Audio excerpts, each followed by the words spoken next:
Hello guys, അപ്പോൾ ഞാനിത് എങ്ങോട്ടാണ് പോകാനായിട്ടാണ് റെഡി ആവുന്നതെന്നല്ലേ നിങ്ങൾ വിചാരിക്കുന്നത്. ഞങ്ങൾ നാഗമ്പടത്ത് ഒരു ഫ്ലവർ ഷോ ഉണ്ടായിരുന്നു. അപ്പോൾ അതിന് വേണ്ടിയിട്ട് പോകാനായിട്ടാണ് നമ്മൾ റെഡി ആയിക്കൊണ്ടിരിക്കുന്നത്. ഈ കണ്ണെഴുന്നത്തിന് നേരെ എടുക്കുന്നതെന്ന് പറഞ്ഞാൽ ഞാനാണെങ്കിൽ അത് വരച്ചിട്ട് ശരിയാവണില്ല. അപ്പം ഞാനിത് കുറേ എന്തൊക്കെയോ വരച്ചും കുറിയൊക്കെ വെച്ച് കുത്തി വരച്ച് ഇങ്ങനെ എന്തൊക്കെയോ ഒന്ന് ആക്കി വെക്കുകയാണ്. അപ്പം ഇങ്ങനെ ആയിട്ടുണ്ട്. അങ്ങനെ അവസാനം നമ്മുടെ പീക്ക് ഭയങ്കര സന്തോഷത്തിലാണ് പോകുന്ന കാര്യങ്ങളൊക്കെ പറഞ്ഞപ്പം പെട്ടെന്നെടുത്ത തീരുമാനമാണ്. അപ്പം നിങ്ങൾക്ക് ഉറപ്പായിട്ടും ഇഷ്ടപ്പെടും ഈ ഫ്ലവർ ഷോ. അപ്പം നിങ്ങൾ വീഡിയോ അവസാനം വരെ കാണണം. അപ്പം ഞാൻ Diya, welcome back to my channel Diya rocks. അപ്പൊ നിങ്ങൾ ആരും ഇതുവരായിട്ട് എന്റെ വീട്ടുകാരെ എല്ലാവരും ഒന്നും കണ്ടിട്ടില്ലല്ലോ. അപ്പൊ ഞാൻ നിങ്ങളെ എല്ലാവരും കാണിച്ചു തരാം. ഇപ്പൊ ഗേറ്റ് അടച്ചിട്ട് വരുന്നതാണ് എന്റെ അമ്മ. ഇത് നിങ്ങൾക്ക് എല്ലാവർക്കും അറിയാം, നമ്മുടെ ബീക്കില് തലകുത്തി പറഞ്ഞിട്ടിരിക്കുകയാണ്. കുറച്ച് മുമ്പ് വേണ്ടില്ലായിരുന്നു, എന്റെ പപ്പയാണ്. അപ്പൊ ഇനിയും കാണും വീഡിയോയ്ക്കകത്ത്. നമ്മൾ വീഡിയോ എടുക്കുന്നുണ്ടെന്ന് കണ്ടപ്പോ എന്താണ്ട ഇത്തിരി കൂടി ഒന്ന് തലയെ കുത്തി മറിയുകയാണ്. ഇത് ഞങ്ങൾ രണ്ടുപേരും വഴക്കിടുന്നതാണ് കേട്ടോ. അതായത് വീട്ടിലൊരു ഊഞ്ഞാലുണ്ട് മേളത്തെ വീട്ടില്. അപ്പൊ അതിന് കയറി ആടാനായിട്ടുള്ള വഴക്കാണ്. ഇതാണ് കേട്ടോ ഞങ്ങളുടെ വീട്ടിലെ താരം, ഞങ്ങളുടെ അമേസ്. പപ്പയ്ക്കാണെങ്കിൽ ആ വീട്ടിൽ ഏറ്റവും കൂടുതൽ ഇഷ്ടം ഈ അമേസിനെയാണ്. നമുക്ക് എന്താ വേറെ ആർക്കെന്തെങ്കിലും പറ്റിയാലും ഇത്രയും ഇതിന് പറ്റുന്നത്ര സങ്കടം പപ്പയ്ക്ക് ഉണ്ടാവത്തില്ല. ഇതാണ് കേട്ടോ എൻ്റെ അച്ഛൻ്റെ അമ്മ. ഞാൻ സുധാമ്മ എന്നാണ് വിളിക്കുന്നത്. ഇനിയുണ്ട് കേട്ടോ 3 പേരും കൂടി, നമ്മുടെ കൊച്ചച്ചയും ചിറ്റയും. അപ്പം ഇവർ രണ്ടുപേരും UK-യിലാണ്. പിന്നെ അവർക്ക് രണ്ടുപേർക്കും ഒരു മോളുണ്ട്, ആമി. ഇപ്പൊ ഞങ്ങളുടെ ആമിയാണെങ്കിൽ ചിറ്റയുടെ വീട്ടിലാണ്. ഇപ്പൊ നമ്മൾ യാത്ര തുടങ്ങിയിട്ടുണ്ട്. ഇവിടുന്ന് കോട്ടയത്തിലോട്ട് നമ്മൾക്ക് 16 കിലോമീറ്റർ ഉണ്ട്. ഞങ്ങളിവിടെ കോട്ടയം കല്ലറയിലാണ് കേട്ടോ. പപ്പേനെ കണ്ടില്ലേ, ഇതാണ് വണ്ടി ഡ്രൈവ് ചെയ്യുന്നതാണ് പപ്പ. അപ്പൊ എവിടെയെങ്കിലും ഫ്ലവർ ഷോ ഉണ്ടെങ്കിൽ കാണാൻ ഭയങ്കര ഇഷ്ടമാണ് എൻ്റെ അമ്മയ്ക്ക്. എൻ്റെ അമ്മയാണ് ആ വീട്ടിൽ വെച്ചിരിക്കുന്ന ചെടി മൊത്തം ഇങ്ങനെ ആക്കിയെടുത്തതും എൻ്റെ അമ്മ തന്നെയാണ്. അമ്മയ്ക്കാണെങ്കിൽ എത്ര വെയിലാണെങ്കിലും അവിടെ എല്ലാം ചെന്ന് പൂ മേടിക്കാനായിട്ട് ഒരു മടിയും ഇല്ല. ഇപ്പൊ എത്ര പൊരി വെയിലാണെങ്കിലും എന്ത് കുഴപ്പമാണ്, മഴയാണെങ്കിലും എന്താണെങ്കിലും അമ്മ പോയി അമ്മയ്ക്ക് അവിടെ ഒരു കുറെ ഫ്ലവർ ഇരിക്കുന്നുണ്ട്. അത് വാങ്ങാണ്ട് അമ്മയ്ക്ക് വീട്ടിലോട്ട് തിരിച്ചു വരാൻ തോന്നത്തില്ല. അങ്ങനെ നമ്മൾ നാഗമ്പടത്ത് എത്തിയിട്ടുണ്ട്. ഇതാണ് കേട്ടോ നമ്മുടെ ഫ്ലവർ ഷോ നടക്കുന്ന സ്ഥലം. നമുക്ക് ടിക്കറ്റ് ഉണ്ട് കേട്ടോ. 10 വയസ്സിന് മേളിലോട്ടുള്ളവർക്ക് 90 രൂപയും പിന്നെ 10 വയസ്സിൽ താഴെയുള്ളവർക്ക് ഫ്രീ എൻട്രിയും ആണ്. അപ്പൊ ഞങ്ങൾ 4 പേർക്കുള്ള ടിക്കറ്റ് എടുത്തിട്ട് അകത്തോട്ട് കയറാൻ പോവാണ്. രാവിലെ 11 മണിക്കാണ് നമ്മുടെ ഇത് സ്റ്റാർട്ട് ചെയ്യുന്നത്. പിന്നെ നമ്മൾ രാത്രി 8 മണി വരെ ഇതുണ്ടാവും. അപ്പം 30-ാം തീയതിയോടുകൂടി തന്നെ ഇത് തീരുന്നതായിരിക്കും. അപ്പം ഈ മാസം അവസാനം വരെ ഉള്ളൂ. കാണാൻ ആഗ്രഹിക്കുന്നവരെല്ലാം പെട്ടെന്ന് തന്നെ പോയി കാണുക. ഓക്കെ, അപ്പൊ ഇതാണ് കേട്ടോ നമ്മുടെ എൻട്രൻസ്. നമ്മൾ അങ്ങോട്ട് പൊക്കോണ്ടിരിക്കുകയാണ്. നമ്മൾ അങ്ങോട്ട് കയറി ചെല്ലുമ്പം തന്നെ ഒരു സെക്യൂരിറ്റി ചേച്ചി, ഒരു സെക്യൂരിറ്റി ചേട്ടനും കൂടി ഇരിപ്പുണ്ടാവും. അവര് നമ്മുടെ ടിക്കറ്റ് മേടിച്ചിട്ട് അത് കീറിയിട്ട് അകത്തോട്ട് കയറ്റി വിടും. അപ്പം നല്ല വെയിലുണ്ടായിരുന്നു കേട്ടോ. ഞങ്ങളൊരു 11:30 ആയപ്പോഴേക്കും അവിടെ എത്തി. കേട്ടോ ഞാൻ പറഞ്ഞില്ല ഇതേ ചേച്ചിയും ചേട്ടനോട് ഇരിപ്പുണ്ടെന്ന്. ഓക്കെ, അപ്പൊ നമ്മളൊരു 11:30 ആയപ്പോൾ അവിടെ എത്തി. അധികം നല്ല വെയിലുണ്ടായിരുന്നു, പക്ഷെ അധികം ആൾക്കാരൊന്നും ഉണ്ടായിരുന്നില്ല, അധികം തിരക്ക് ഇല്ലായിരുന്നു. ഒരു 5 മണിക്ക് ശേഷമാണ് സാധാരണ തിരക്ക് അവിടെ വരാറ്. അപ്പൊ ഈ ഫ്ലവർ ഷോ സ്റ്റാർട്ട് ചെയ്തിട്ട് കുറച്ച് ദിവസം ആയിട്ടുണ്ട്. അപ്പൊ അതുകൊണ്ട് തന്നെ അവിടുത്തെ പൂവൊക്കെ ഇത്തിരി വാടി ഇരിക്കുകയായിരുന്നു. അപ്പൊ ഇവിടെ നിറച്ച് റോസുകൾ ഇരിപ്പുണ്ടായിരുന്നു കയറി ചെന്നപ്പം തന്നെ. അപ്പൊ അമ്മ ചോദിച്ചു ഇതൊക്കെ ഇങ്ങനെ എന്താ വിൽക്കാനുള്ളതാണോ എന്ന് ചോദിച്ചു. അപ്പൊ അവര് പറഞ്ഞു വിൽക്കാനുള്ളതല്ല, വിൽക്കാനുള്ളതൊക്കെ പുറത്തുണ്ട്, അകത്തിരിക്കുന്ന എല്ലാം തന്നെ നമ്മൾ ഷോയ്ക്ക് വേണ്ടി വെച്ചിരിക്കുന്നതാണെന്നാണ്. പിന്നെ ആ പൂവിന്റെ ഇടയ്ക്ക് കണ്ടു ഇതുപോലെ കടുവയും പിന്നെ ആനയും ഒട്ടകവും ജിറാഫും ഒക്കെ നിപ്പുണ്ടായിരുന്നു. അപ്പൊ ഇത് വലിയ ഫ്ലവർ ഷോ ഒന്നും അല്ല, ഇതൊരു കുഞ്ഞു ഫ്ലവർ ഷോ, ഒരു സാധാരണ ഒരു ഫ്ലവർ ഷോ അത്രേ ഉള്ളൂ. പക്ഷെ ഇതൊരു വലിയ ഫ്ലവർ ഷോ തുടങ്ങിയിട്ടുണ്ട്. എവിടെയാണെന്നറിയാം, നമ്മുടെ എറണാകുളത്ത് മറൈൻ ഡ്രൈവിലാണ്. 2 ദിവസം ആയതേ ഉള്ളൂ തുടങ്ങിയിട്ട്. അപ്പൊ നിങ്ങൾക്ക് പോയി കാണാൻ ആഗ്രഹമുള്ളവരെല്ലാം പെട്ടെന്ന് തന്നെ പോയി കാണണം. അപ്പം അവിടെ നിന്ന് എറണാകുളത്ത് എന്ന് പറഞ്ഞാല് വിൽക്കാൻ വേണ്ടിയിട്ട് തന്നെ ഒരു 20 നഴ്സറി എങ്കിലും അതിനകത്ത് അവർ സെറ്റ് ചെയ്തിട്ടുണ്ടെന്നാണ് പറഞ്ഞത്. 2-3 കുട്ടി ആനേനെയും പിന്നെ കുറച്ച് വലിയ ആനേനെയും ഒക്കെ ഇവിടെ ഇങ്ങനെ വെച്ചിട്ടുണ്ടായിരുന്നു പ്രതിമയായിട്ട്. അപ്പം പിന്നെ സ്റ്റാർ രൂപത്തിൽ പൂക്കൾ വെച്ച് ചെയ്തിട്ടുണ്ടായിരുന്നു. പക്ഷെ അമ്മ പറഞ്ഞപ്പോഴാണ് കേട്ടോ എനിക്ക് മനസ്സിലായത് ഇത് സ്റ്റാറാന്ന്. എനിക്കിത് ഫസ്റ്റ് കണ്ടപ്പോൾ സ്റ്റാറാന്ന് തോന്നിയില്ല. പിന്നെ കുറേ ജമന്തികളുണ്ടായിരുന്നു, ഇലച്ചെടികൾ കുറേ ഉണ്ട്. പിന്നെ അതിനകത്ത് ഒരു ആനയുടെ പേര് ഗോവിന്ദൻകുട്ടി എന്നാണ് കേട്ടോ. അത് അവസാനത്തെ ആന, ഞാൻ എന്നെ കാണിച്ചു തരാം. അപ്പൊ എനിക്ക് ഇത് കണ്ടു തോന്നിയത് പറഞ്ഞാൽ നമ്മുടെ പുരാണ സീരിയലുകളൊക്കെ ഇല്ലേ, അപ്പൊ അതിനകത്ത് ഈ രാമനും ലക്ഷ്മണനും സീതയൊക്കെ കാട്ടിലോട്ട് ചെല്ലുമ്പം ആ കാട്ടിന്റെ തറ മൊത്തം ഇങ്ങനെ ആയിരിക്കുകയല്ലേ, ഇത് നിറച്ച് പുല്ലും പൂക്കളും ഒക്കെ ആയിട്ടല്ലേ, എനിക്ക് അങ്ങനെയാണ് തോന്നിയത് കണ്ടിട്ട്. എനിവേ മൊത്തം പച്ചപ്പ് നിറഞ്ഞ് കിടപ്പുണ്ടായിരുന്നു. നിങ്ങൾക്ക് ആ ഒരു ഞാൻ പറഞ്ഞില്ലേ സ്റ്റാറിനെ പോലെ ഉണ്ടാക്കിയിട്ടേക്കുന്നത്, അത് കണ്ടിട്ട് നിങ്ങൾക്ക് ആദ്യം എന്താ തോന്നിയെന്ന് എന്നോടൊന്നും പറയണേ. എനിക്കത് കണ്ട് സ്റ്റാറായിട്ട് തോന്നിയിട്ടില്ലായിരുന്നു. ഇതൊക്കെ പല കളറിലെ ബട്ടൺ റോസ് ആണ് കേട്ടോ ഈ വെച്ചിരിക്കുന്നത്. നല്ല ഭംഗിയായിട്ട് തന്നെ വെച്ചിട്ടുണ്ട്. പല കളറിലുള്ള ബട്ടൺ റോസ് ഇങ്ങനെ നിൽക്കുന്നതാണ്, നല്ല രസമുണ്ടായിരുന്നു. പക്ഷെ കുറച്ച് ദിവസം കഴിഞ്ഞില്ലേ ഇതിങ്ങനെ വന്നിട്ട്, അപ്പൊ അതുകൊണ്ട് തന്നെ അതിന്റെ ഫ്രഷ്നെസ് ഇത്തിരി കുറഞ്ഞിട്ടുണ്ടായിരുന്നു. പക്ഷെ കുഴപ്പമില്ല, നല്ല ഭംഗിയുണ്ടായിരുന്നു. പിന്നെ കുറച്ച് ബന്ദികളുണ്ടായിരുന്നു, നല്ല വലിപ്പമുള്ള പൂക്കളുള്ള ബന്ദികൾ. അതിന്റെ ഇടയ്ക്ക് ഒരു കുതിര കയറിനിപ്പുണ്ട് കേട്ടോ. ഞാനും ആദ്യം കൂടി ആ കുതിരനെ പോയി പിടിക്കാനായിട്ട് ചെന്നു. ആ കുതിരയ്ക്ക് ഇത്തിരി നല്ല പൊക്കം ഉണ്ടായിരുന്നു. പിന്നെ ഓരോരോ സെക്ഷൻ കഴിയുമ്പോഴും ഇതുപോലെ ഒരു എൻട്രി അവർ ഉണ്ടാക്കി വെച്ചിട്ടുണ്ട് ചെടി കൊണ്ട് തന്നെ. നമുക്ക് ഒട്ടും ബോറടിക്കത്തില്ല കേട്ടോ ഇങ്ങനെ നിൽക്കുമ്പം. നിറച്ച് പൂക്കളൊക്കെ ആയിട്ട് നമുക്ക് ഒട്ടും ബോറടിക്കത്തില്ല. നല്ല രസമാണ് ആ പച്ചപ്പ് ഇങ്ങനെ കാണാനായിട്ട്. നമ്മുടെ ഒരു പശുമ്പ് വന്നിട്ടുണ്ട്. നമുക്ക് പശു എന്ന് പറയുമ്പോൾ തന്നെ ഓർമ്മ വരുന്ന ഇങ്ങനെ വെള്ളയില് കറുത്ത പുള്ളിയുള്ള പശു അല്ലേ, അത് തന്നെയാണ് ഇവർ ഉണ്ടാക്കി വെച്ചിരിക്കുന്നത്. നമുക്ക് അങ്ങനെ ഓർമ്മ വരാൻ കാരണം നമ്മൾ പണ്ടത്തെ കഥകളിലും ഫെയറി ടെയിൽസും ഒക്കെ കാണുമ്പോൾ അതിനകത്ത് പശുവിനെ ഇങ്ങനെ തന്നെയാണ് ആക്കി വെച്ചിരിക്കുന്നത്, അതുകൊണ്ടായിരിക്കും. വീണ്ടും അടുത്ത റോസിന്റെ സെക്ഷൻ വന്നിട്ടുണ്ട്. പക്ഷെ ഒരു കാര്യം പറയട്ടെ, ഞങ്ങളുടെ വീട്ടില് ഇല്ലാത്ത വെറൈറ്റീസ് ഒന്നും ഇതിനകത്ത് കാണാൻ പറ്റിയിരുന്നില്ല. അവിടെ മേടിക്കാൻ ചെന്ന ഗാർഡനിലും ഇല്ലായിരുന്നു അധികം വെറൈറ്റീസ്. അപ്പം നല്ല രസമാണ് ഇതുവഴി നടക്കാനായിട്ട്. ഇതെന്ത് ചെമ്പരത്തിയാണെന്ന് തോന്നുന്നു കേട്ടോ, ചെമ്പരത്തി. ഡിഫറെന്റ് ടൈപ്സിലുള്ള ചെമ്പരത്തിയാണ് ഈ നിരന്ന് നിൽക്കുന്നത്. പിന്നെ ഇത് നമ്മുടെ ആന്തൂറിയം ഡാർഫ്. പക്ഷെ ഞങ്ങളുടെ സുധാമ ഇത് കണ്ടു പറഞ്ഞു, നമ്മുടെ പണ്ടത്തെ തോടിന്റെ അരികിലൊക്കെ നിൽക്കുന്ന ചെടി പോലെ ഉണ്ടായിരുന്നു കാണാനായിട്ടെന്ന്. പിന്നെ നമ്മളെ കാട്ടുപോത്തിന്റെ അടുത്താണ് നമ്മളിപ്പോൾ നിൽക്കുന്നത്. എനിക്ക് എൻ്റെ മൂക്കിൽ പിടിക്കാൻ പോയി ഇത്തിരി പൊങ്ങണ്ട വന്നു, അത്രയ്ക്ക് പൊക്കം ഉണ്ടായിരുന്നു അതിന്. നമ്മുടെ മറ്റേ പശുവിന്റെ ഭർത്താവാന്ന് തോന്നുന്നു നിൽക്കുന്നത്, കാളച്ചാട്ടൻ അവിടെ നിൽപ്പുണ്ടായിരുന്നു. ഇതെല്ലാം നമ്മുടെ ആന്തോറിയാണ് കേട്ടോ. ഒത്തിരി വെറൈറ്റി കളേഴ്സ് ഉണ്ടായിരുന്നു. അതുകൊണ്ട് അങ്ങ് ദൂരെ നിൽക്കുന്ന ആനനെ കണ്ടോ, അതാണ് കേട്ടോ നമ്മുടെ ഗോവിന്ദൻകുട്ടി. അതിനെ അടുത്ത് കാണിച്ചു തരാം ഞാൻ. നമ്മുടെ ഗോവിന്ദൻകുട്ടീനെക്കാട്ടിലും വലിയൊരു ആനയുണ്ട്. പക്ഷെ ആ ആനയുടെ കഴുത്തിൽ അതുപോലെ മാലയൊക്കെ ഇട്ടിട്ടുണ്ടെങ്കിൽ അതിന്റെ പേര് നാച്ചുറൽ ഗാർഡൻസ് എന്നാണ് കേട്ടോ എഴുതിയേക്കുന്നത്. പക്ഷെ നമ്മുടെ ഗോവിന്ദൻകുട്ടിക്ക് അങ്ങനെയല്ല, ഗോവിന്ദൻകുട്ടി എന്ന് തന്നെ എഴുതി വെച്ചിട്ടുണ്ടായിരുന്നു. പക്ഷെ മറ്റേ ആനയാണ് നമ്മുടെ ഗോവിന്ദൻകുട്ടീനെക്കാട്ടിലും വലുത്. പിന്നെ നമുക്ക് നടക്കാൻ മാത്രം കുറച്ച് വഴി ഇട്ടിട്ട് തേണ്ട ബാക്കി സ്ഥലങ്ങൾ ഒരു ബോർഡർ പോലെ പുല്ല് വെച്ചിട്ടുണ്ട്. നാച്ചുറൽ പുല്ല് തന്നെയാണ്. ആ പുല്ല് ചവിട്ടിയാൽ കാല് മൊത്തം ചെളിയാവും. അമ്മയുടെയും ഭീകരിയുടെയും എല്ലാവരുടെയും കാലിൽ നിറച്ച് ചെളിയായി. പിന്നെ ഞാൻ ആ കാട്ടുപോത്തിനെയൊക്കെ കണ്ടു വന്നപ്പോഴാണ് ഒരു സീബ്രനെ കണ്ടത്. അപ്പോഴാണ് ആ സീബ്ര എടുത്ത് നിന്ന് ചേച്ചിമാർ എന്നെ കണ്ടത്. അപ്പം അവരെന്നോട് പറഞ്ഞു എനിക്ക് എൻ്റെ ഫോട്ടോ എടുത്ത് തന്നെന്ന്. അപ്പം ഞാൻ ശരി എന്നാൽ എടുത്തു തരാമെന്ന് പറഞ്ഞു. അവരെന്നോട് ചോദിച്ചു സീബ്രനെ കിട്ടുന്നുണ്ടോ, ഞങ്ങളെ 3 പേരെ കിട്ടുന്നുണ്ടോ എന്നൊക്കെ ചോദിച്ച് അങ്ങനെ എടുത്തു. ഇതാണ് കേട്ടോ നമ്മുടെ നാച്ചുറൽ ഗാർഡൻസ് എന്ന് പേരുള്ള നമ്മുടെ ആന. നമ്മുടെ ഗോവിന്ദൻകുട്ടീനെക്കാട്ടിലും ഒരുപാട് വലുതാണ്. പക്ഷെ അതിൻ്റെ ആ മാലയ്ക്കകത്ത് പേരിട്ടിരിക്കുന്നത് വേറെയാണ്. ആന നിന്നപ്പം നമ്മൾ വെള്ളത്തിലായിപ്പോയി, കുളത്തിലായിപ്പോയി. മൊത്തം വെള്ളമായിരുന്നു അതിനടിയിൽ. പിന്നെ നമ്മളൊരു ജിറാഫ് ഉണ്ടായിരുന്നു.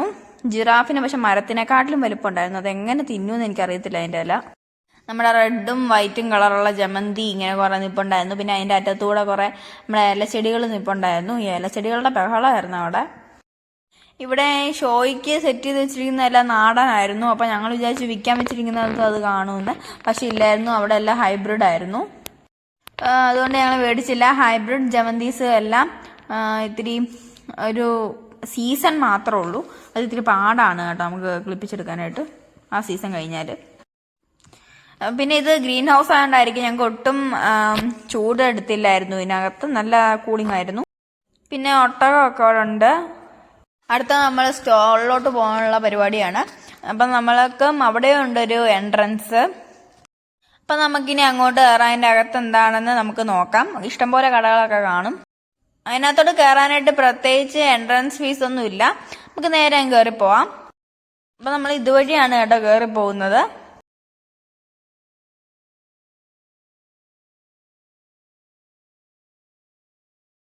നമ്മൾ കയറുമ്പം തന്നെ അവിടെ വലതുവശത്തായിട്ട് വെജിറ്റബിൾ കൊണ്ട് കുറെ ജീവികളെ ഉണ്ടാക്കി വെച്ചിട്ടുണ്ട്. നമ്മളിത് നേരത്തെ തുടങ്ങിയതാണ്. ഇത് നമ്മൾ പക്ഷെ ഇപ്പൊ താമസിച്ചല്ലേ ചെന്നത്. അതുകൊണ്ട് തന്നെ നമ്മുടെ ആ പാവയ്ക്ക കൊണ്ട് ഉണ്ടാക്കിയ ഡൈനോസറൊക്കെ നമ്മുടെ പഴുത്തു പോയായിരുന്നു. പിന്നെ അവിടെ ഒരു പീക്കോക്ക് ഉണ്ടായിരുന്നു. അതിനെ എപ്പോഴും മോഡിഫൈ ചെയ്തുകൊണ്ടിരിക്കുകയാണ് അവര്. പിന്നെ മുളക്, നമ്മുടെ ചുവന്ന മുളകും പച്ചമുളകും ഒക്കെ വെച്ചിട്ട് അവര് ഇതിനെ എന്നാ കോഴീനെയൊക്കെ ഉണ്ടാക്കിയിട്ടുണ്ട്. പിന്നെ അതെ നമ്മുടെ അരയന്നം സ്വാനൊക്കെ ഉണ്ടായിരുന്നു. ഇതൊക്കെ ഓൾറെഡി ഉണക്കമുളക് കൊണ്ടാണ് ഉണ്ടാക്കിയിരിക്കുന്നത്. നമ്മൾ ക്യാരറ്റും ബീട്രൂട്ടും ഒക്കെ വെച്ചിട്ട് മീൻ ഉണ്ടാക്കിയിട്ടുണ്ട്. ഇതൊക്കെ ഉണങ്ങി തുടങ്ങി. പിന്നെ അതിനെയൊക്കെ ഒന്ന് മോഡിഫൈ ചെയ്തെടുക്കാനായിട്ട് അവർ നോക്കുന്നുണ്ടായിരുന്നു. അപ്പം അവർക്ക് മൊത്തം ചെയ്യാൻ പറ്റത്തില്ലല്ലോ. അപ്പം അതുകൊണ്ട് അവർ നന്നായിട്ട് ഡാമേജ് ആയ സ്ഥലങ്ങളൊക്കെ ഒന്ന് ശരിയാക്കി വെക്കുന്നുണ്ടായിരുന്നു. ലെഫ്റ്റ് സൈഡിൽ വെച്ചിരുന്നത് മരത്തിന്റെ വേരും സംഭവങ്ങളൊക്കെ വെച്ചുണ്ടാക്കിയ കുറെ ക്രിയേഷൻസ് ആയിരുന്നു. അപ്പം ആ ഒരു സ്ഥലം അത്ര ഉണ്ടായിരുന്നുള്ളൂ. പിന്നെ നമ്മളിപ്പം മുമ്പോട്ട് പോകണം. അവിടെ കുറെ സ്ഥലത്ത് ഒന്നും ഇല്ലാണ്ട് ചുമ്മാ വെച്ചിട്ടുണ്ടായിരുന്നു. പപ്പയാണെങ്കിൽ മടുത്തിട്ട് താണ്ടെ അവിടെ കയറി ഇരിപ്പുണ്ടായിരുന്നു. അപ്പൊ പിന്നെ നമ്മൾ അങ്ങോട്ട് കയറി ചെല്ലുമ്പോൾ കുറെ ഡ്രസ്സിന്റെ ആയിരുന്നു അവിടെ ഇരുന്നത്. അവിടെ കുറെ മോഡലുകളൊക്കെ വെച്ചിട്ടുണ്ടായിരുന്നു സാരിയുടെ.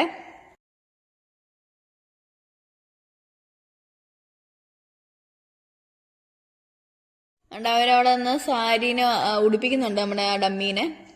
പിന്നെ അതെ നമ്മൾ അങ്ങോട്ട് ചെല്ലുമ്പം അവിടെ നമുക്ക് ഈർക്കിലി കൊണ്ട് ചെയ്ത ശില്പങ്ങളെ കാണാൻ പറ്റുന്നുണ്ടായിരിക്കും. അപ്പം അങ്ങോട്ട് കയറണമെങ്കിൽ നമുക്ക് 20 രൂപയാണ് കേട്ടോ ഒരു എന്താ ടിക്കറ്റിന്. അവിടെ മാത്രമേ ഉള്ളൂ 20 രൂപ, അതിന് ബാക്കി അങ്ങോട്ടൊന്നും ഇല്ല. അപ്പം 20 രൂപ കൊടുത്തതിൽ ഒട്ടും ഒരു സങ്കടം തോന്നുന്നില്ല. കാരണം അവർ ഒരുപാട് കഷ്ടപ്പെട്ടിട്ടായിരിക്കും നമ്മുടെ ആമക്കൂട്ടനെയൊക്കെ ഈർക്കിലി അത്രയും ചെറുതായിട്ട് മുറിച്ചിട്ടുണ്ടാക്കിയെടുത്തത്. അതിനകത്ത് എഴുതി വെച്ചിട്ടുണ്ട് കേട്ടോ ഞാനൊരു പാവമാണെന്ന്. അതായത് അവർ ഉദ്ദേശിക്കുന്നത് നമ്മൾ അതിനകത്ത് തൊട്ട് കളിക്കണ്ടെന്നാണ് അവർ ഉദ്ദേശിക്കുന്നത്. പിന്നെ ഇതിനെല്ലാം പോളിഷ് ചെയ്തെടുക്കണ്ടേ. അപ്പോൾ അതൊക്കെ ഒരുപാട് ടൈം എടുത്ത് ചെയ്തതായിരിക്കും. നമ്മളെ ഡൈനോസറിനെ ഒക്കെ ഉണ്ടാക്കി വെച്ചിട്ടുണ്ട്. ഇതൊക്കെ ഒരുപാട് കഷ്ടപ്പെട്ടിട്ടുണ്ടാക്കിയതായിരിക്കും അവര്. ഒരു ചെറിയ റൂമാണ് കേട്ടോ, അധികമൊന്നുമില്ല. ഒരു 8-10 കാണും, അത്രേ ഉള്ളൂ.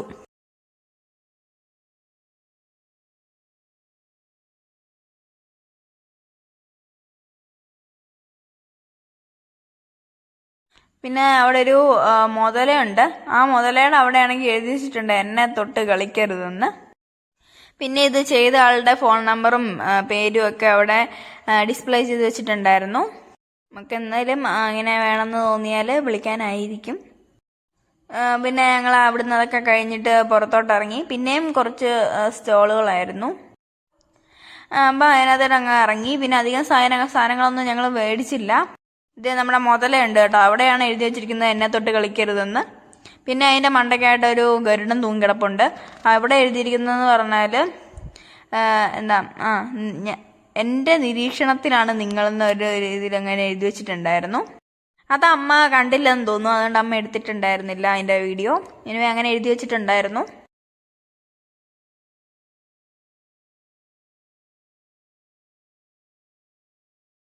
ഈ വഴിയിലൂടെയാണ് നമ്മൾ പുറത്തോട്ട് ഇറങ്ങുന്നത്. ഒരു സിംഹത്തെ ഒക്കെ ഉണ്ടാക്കി വെച്ചിട്ടുണ്ട് കേട്ടോ. സിംഹത്തിന്റെ മേളിൽ കാണുന്ന കേട്ടോ അതിന്റെ ചിറക്. പിന്നെ ഒരു കപ്പലുണ്ട്, ഇത്തിരി അധികം വലിയൊരു കപ്പലാണ് കേട്ടോ, ടൈറ്റാനിക് ആണ് ഉദ്ദേശിച്ചെന്ന് തോന്നുന്നു. അപ്പൊ നമുക്ക് ഇനി ഇവിടുന്ന് ഇറങ്ങിയിട്ട് അടുത്ത സ്ഥലത്തോട്ട് പോവാം. ഒരു കുഞ്ഞു വീടൊക്കെ ഉണ്ടാക്കി വെച്ചിട്ടുണ്ട്, നല്ല ഭംഗിയുണ്ട് കാണാനായിട്ട്. അപ്പൊ നമ്മൾ അടുത്ത സ്ഥലത്തോട്ട് ചെന്നിരിക്കുകയാണ്. അവിടെയും ഇങ്ങനെ കുറെ എന്തൊക്കെയോ ഒരു വിൽക്കാനായിട്ട് വെച്ചിട്ടുണ്ട്.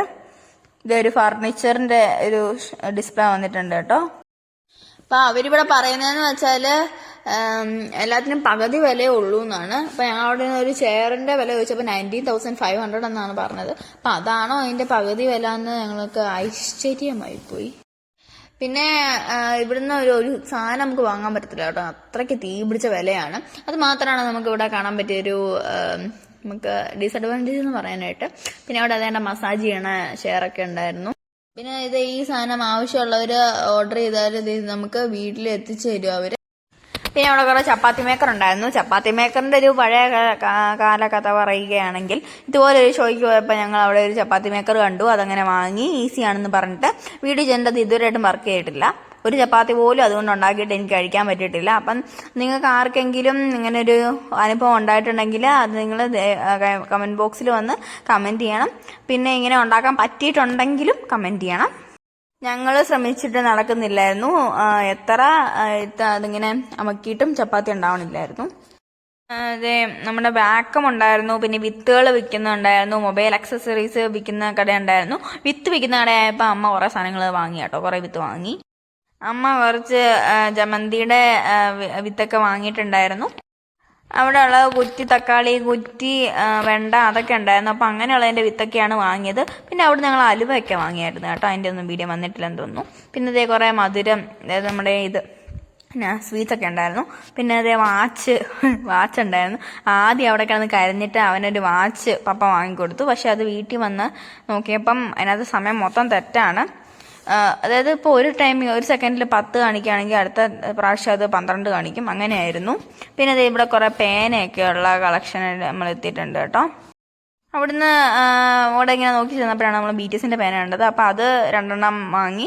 പിന്നെ അത് കഴിഞ്ഞിട്ട് വളയും തലയിലിടുന്ന സാധനം ബാൻഡും പിന്നെ മാലയൊക്കെ ഉണ്ടായിരുന്നു. അവിടെ അതിനകത്തുനിന്ന് ഒന്നും വാങ്ങിയില്ല, അതെല്ലാം കൊള്ളത്തില്ലായിരുന്നു. പിന്നെ നമ്മൾ അങ്ങോട്ട് ചെല്ലുമ്പോൾ ഇതുണ്ട്, നമ്മുടെ കുറേ ബുക്ക് വെക്കുന്നൊരു കടയുണ്ട്. അവിടെ നോക്കിയപ്പോൾ എനിക്കൊരു ബുക്ക് പോലും ഇഷ്ടപ്പെട്ടില്ല, അതുകൊണ്ട് ഞാൻ വാങ്ങിയില്ല. ഇവിടെ കുറേ ചിത്രങ്ങൾ വെച്ചിട്ടുണ്ട്, കുറച്ച് ചിത്രങ്ങളേ ഉള്ളൂ. പിന്നെ അതിനകത്ത് ആ ചുമരിൽ എഴുതിയിട്ടുണ്ടായിരുന്നു ആവശ്യമുള്ളവർ ബന്ധപ്പെടുക എന്നൊക്കെ പറഞ്ഞിട്ട് നമ്പറൊക്കെ തന്നിട്ട് എഴുതിയിട്ടുണ്ട്. ഇതാണ് കേട്ടോ ആ നമ്പർ. പിന്നെ കുറച്ച് പടങ്ങളേ ഉള്ളൂ കേട്ടോ, ബാക്കിയൊക്കെ ആരെങ്കിലും വാങ്ങിയതായിരിക്കും, അറിയില്ല. പിന്നെ കുറച്ചങ്ങ് ചെല്ലുമ്പോൾ നമ്മുടെ കാറിൻ്റെ ഷോറൂമാണ്. അവിടെ ബ്രീസയൊക്കെ ഉണ്ടായിരുന്നു. അപ്പം ആവശ്യമുള്ളവർക്ക് അവിടെ ബുക്ക് ചെയ്തിട്ട് പോകാം. പിന്നെ കുറച്ച് ചെടിയുടെ വളങ്ങളും ചകിരിച്ചോറും ഒക്കെ വിൽക്കുന്ന ഒരു സ്ഥലം. പിന്നെ നമ്മുടെ ഫുഡ് കോർട്ടാണ് കേട്ടോ. അവിടെ ആണെങ്കിൽ പൊറോട്ടയും ബീഫും ചിക്കനും ഇഡലിയും പിന്നെ നമ്മുടെ ഇടിയപ്പം അതൊക്കെ ഉണ്ടായിരുന്നു. പക്ഷെ അവിടുന്ന് ഞങ്ങളൊന്നും വാങ്ങിയില്ല കേട്ടോ. ഫുഡൊക്കെ ഞങ്ങൾ പുറത്തുനിന്ന് കഴിക്കാമെന്ന് വിചാരിച്ചിട്ട് ഞങ്ങൾ ഇറങ്ങി അവിടുന്ന്. പിന്നെ പുറത്തോട്ട് ഇറങ്ങിയപ്പം സുധാമ ഐസ്ക്രീം വാങ്ങി തന്നായിരുന്നു. അങ്ങനെ നമ്മൾ ഐസ്ക്രീം തിന്നു. ഐസ്ക്രീം തിന്നിട്ട് അമ്മയാണെങ്കിൽ നമ്മുടെ ഈ ചെടി നോക്കാനായിട്ട് വെയിലത്തോട്ട് പോയി. ഇതാണ് കേട്ടോ നമ്മുടെ നഴ്സറി. അമ്മ അവിടെ ചെടുത്ത വീഡിയോ ആണ്. അമ്മ നഴ്സറി ചെടി നോക്കാൻ പോയി. പിന്നെ ഞങ്ങൾ പപ്പയും ആദിയും ഞാനും സുധാമയും തണലത്ത് അവിടെ ഇരുന്നു. അവിടെ ഡ്രോയിങ് കോമ്പറ്റീഷൻ നടക്കുന്നുണ്ടായിരുന്നു. അപ്പം അതും നോക്കിക്കൊണ്ട് അവിടെ ഇരുന്നു. ഈ 12 മണിക്ക് ഉച്ചമുട്ടുന്ന വെയിലത്താണ് ഈ ചെടി നോക്കാൻ പോയത്. അത്രയ്ക്ക് ഇഷ്ടമാണ് അമ്മയ്ക്ക് ചെടീനെ. എന്നെക്കാട്ടിലും ഇഷ്ടമാണ്, എന്നെ ആദീനെയും പപ്പേനെയും എല്ലാവരെയും കാട്ടിലും ഇഷ്ടമാണ്. അവിടെ അടീനിയൊക്കെ ഉണ്ടായിരുന്നു. അടീനിയത്തിനൊക്കെ 400 രൂപയൊക്കെ ആയിരുന്നു. അതുകൊണ്ട് വലുതൊന്നും വാങ്ങിയില്ല, അതുകൊണ്ട് ചെറുത് കുറച്ചൊക്കെ വാങ്ങി. അപ്പം അവിടുത്തെ റോസ് എല്ലാം ഞങ്ങളുടെ വീട്ടിലുണ്ടായിരുന്നു. പക്ഷെ അമ്മയാണെങ്കിൽ അവിടെ ഇങ്ങനെ ഒരു നഴ്സറിയിൽ എന്നാൽ ഒരു പൂവെങ്കിലും വാങ്ങാണ്ട് അമ്മയ്ക്ക് പറ്റത്തില്ല. അപ്പം ഞങ്ങളുടെ വീട്ടിലുള്ളതാണെങ്കിലും അമ്മ ഒരു റോസ് വാങ്ങിയായിരുന്നു. പിന്നെ അമ്മയുണ്ടല്ലോ നമ്മുടെ ഇസഡ് പ്ലാന്റിന്റെ ബ്ലാക്ക്, അത് അമ്മ ഒരെണ്ണം വാങ്ങി. അപ്പം അമ്മ ഒരു ബുദ്ധനെ ഇവിടെ മേടിച്ചു വെച്ചിട്ടുണ്ടായിരുന്നു. ആ ബുദ്ധയുടെ അടുത്ത് ഇൻഡോർ ആയിട്ട് വെക്കാമെന്നും പറഞ്ഞ അമ്മ ഒരെണ്ണം വാങ്ങിയിട്ടുണ്ടായിരുന്നു, ഒരു ഇൻഡോർ പ്ലാന്റ്. പുറത്ത് നിന്നതിനേക്കാളിലും ചൂട് കാറിനകത്തായിരുന്നു. ഞങ്ങൾ കാറിനകത്തോട്ട് കയറിയപ്പോഴേക്കും ഒരു ഓവനകത്ത് കയറി ഇരുന്നൊരു ഫീലായിരുന്നു ഞങ്ങൾക്ക്. അപ്പോൾ കോട്ടയംകാരാണെങ്കിൽ നിങ്ങൾ ഉറപ്പായിട്ടും പോയി കാണാം, കോട്ടയത്തുള്ളവരാണെങ്കിൽ. ഇനി അതെല്ലാം ഇങ്ങോട്ട് വരാൻ പറ്റാത്തവരാണെങ്കിൽ അവർക്ക് ഈ വീഡിയോ കണ്ടാൽ മതി. ഞാൻ എല്ലാ കാര്യങ്ങളും പറഞ്ഞിട്ടുണ്ട്. പിന്നെ ഈ ഹോട്ടലിലാണ് കേട്ടോ ഞങ്ങൾ ഫുഡ് കഴിക്കാൻ കയറിയത്. നല്ല ഫുഡായിരുന്നു. ആ ഒരു ഹോട്ടലിന്റെ പ്രത്യേകത എന്ന് പറഞ്ഞാൽ എല്ലാം പുരാതന കാലത്തെ സാധനങ്ങളായിരുന്നു. പപ്പ ഇരുന്നപ്പോൾ ഒരു തട്ടില്ലേ, അങ്ങ് ദൂരെ ഒരു തട്ടില്ലേ, അവിടെ ആണെങ്കിൽ ഇപ്പൊ കണ്ടോ, നിറച്ച് റേഡിയോസ് വെച്ചിട്ടുണ്ട്. അത് നമ്മുടെ ഓരോ കാലഘട്ടത്തിലെ റേഡിയോ വീതം ഇങ്ങനെ വെച്ചിട്ടുണ്ടായിരുന്നു. പിന്നെ നമ്മൾ നോക്കുകയാണെങ്കിൽ പഴയ കാലത്തെ TV ഉണ്ടായിരുന്നു. പിന്നെ നമ്മുടെ നെയ്യ് കൊണ്ടുവരുന്ന പാത്രം ഉണ്ടായിരുന്നു. മേളിലെ സീലിംഗിലായിട്ട് നമ്മൾ താക്കോലൊക്കെ തൂക്കിയിട്ടുണ്ടായിരുന്നു കേട്ടോ പണ്ടത്തെ. ഓർഡർ ചെയ്ത കാര്യം പറയുകയാണെങ്കിൽ സുധാമയും പപ്പയും അമ്മയാണെങ്കിൽ ചട്ടിച്ചോറാണ് ഓർഡർ ചെയ്തത്. ഞാൻ ബിരിയാണിയാണ് ഓർഡർ ചെയ്തത്. പിന്നെ ആദ്യമാണെങ്കിൽ പൊറോട്ടയാണ് ഓർഡർ ചെയ്തത്. അങ്ങനെ ഞങ്ങൾ പൊറോട്ട കഴിച്ചിട്ട് തിരിച്ച് ഇറങ്ങി വന്നു. അപ്പോൾ അത്രയുള്ള എൻ്റെ വീഡിയോ നിങ്ങൾക്ക് എല്ലാവർക്കും എൻ്റെ വീഡിയോ ഇഷ്ടപ്പെടുന്നു വിചാരിക്കുന്നു.